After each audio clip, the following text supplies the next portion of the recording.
Hello guys, welcome to my channel. तो आज हम लोग डिस्कस करने वाले हैं बीएससी नर्सिंग फर्स्ट सेमेस्टर का यूनिवर्सिटी एग्जाम पैटर्न। हम लोग जब फर्स्ट सेमेस्टर में न्यू आते हैं, हमको कोई आइडिया नहीं होता है कि पेपर कितने मार्क्स का होने वाला है, क्या होने वाला है। लिटिल बिट आइडिया हमको कॉलेज की तरफ से मिल जाता है, लेकिन पेपर कैसा होगा और हमें क्या सॉल्व करना है, क्या नहीं सॉल्व करना है, क्या कितने मार्क्स का होता है, वो हमें नहीं पता होता है।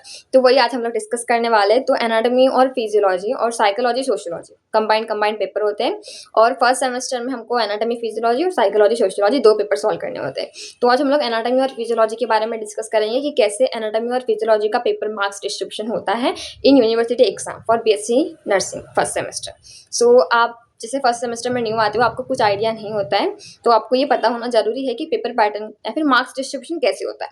तो सबसे पहले होगा हमारा सेक्शन ए, जो कि होगा 13 मार्क्स का, जिसमें होंगे एमसीक्यू, एनाटॉमी और फिजियोलॉजी कंबाइंड होंगे। देन होगा हमारा सेक्शन बी में होगा हमारा एलएक्यू, एसएक्यू और वीएसएक्यू, जो कि होगा 31 मार्क्स का। और देन होगा सेक्शन सी, जो कि होगा 31 मार्क्स का, again LAQ, SAQ and VSAQ. Section B और सेक्शन सी दोनों सेम हैं, बस ये एनाटॉमी का है, ये फिजियोलॉजी का है। सेक्शन बी और सी 31 मार्क्स के होंगे, और दोनों में भी एलएक्यू, एसएक्यू और वीएसएक्यू होंगे। तो हम लोग पहले 13 मार्क्स का एमसीक्यू सॉल्व कर देंगे, सेक्शन ए खत्म हो जाएगा। सेक्शन बी में हमको मिलेगा एलएक्यू, 2 क्वेश्चन पूछे जाएंगे, लेकिन सॉल्व 1 करना है 10 मार्क के लिए। देन है हमारा एसएक्यू, जिसमें हमको 4 क्वेश्चन पूछे जाएंगे, सॉल्व 3 करना है, 5 मार्क का 1 क्वेश्चन होगा, जो कि होंगे 15 मार्क्स के लिए। और फिर होंगे हमारे वीएसएक्यू होंगे हमारे 6 मार्क्स के लिए, और हमको 4 क्वेश्चन दिए जाएंगे, 3 सॉल्व करना है, सिंपल। सेम ऐसा होगा हमारे सेक्शन सी में, जो कि हमारा फिजियोलॉजी का होगा।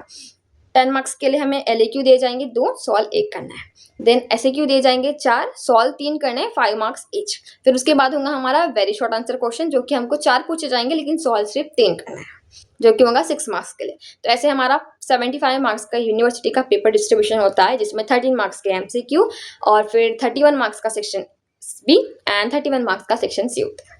So thank you for watching. अगर आपको और जानना है कि बाकी सारे पेपर पैटर्न भी कैसे होते हैं, मार्क्स का डिस्ट्रीब्यूशन कैसे होता है, तो let me know in comment section. And आपको और भी कुछ जानना है कि कौन सी बुक रेफर करना चाहिए, कौन सी नहीं रेफर करना चाहिए, या फिर यूनिवर्सिटी में एग्जाम पेपर कैसे लिखना है, ये भी अगर आपको जानना है, तो let me know in comment section. And thank you for watching. Bye bye.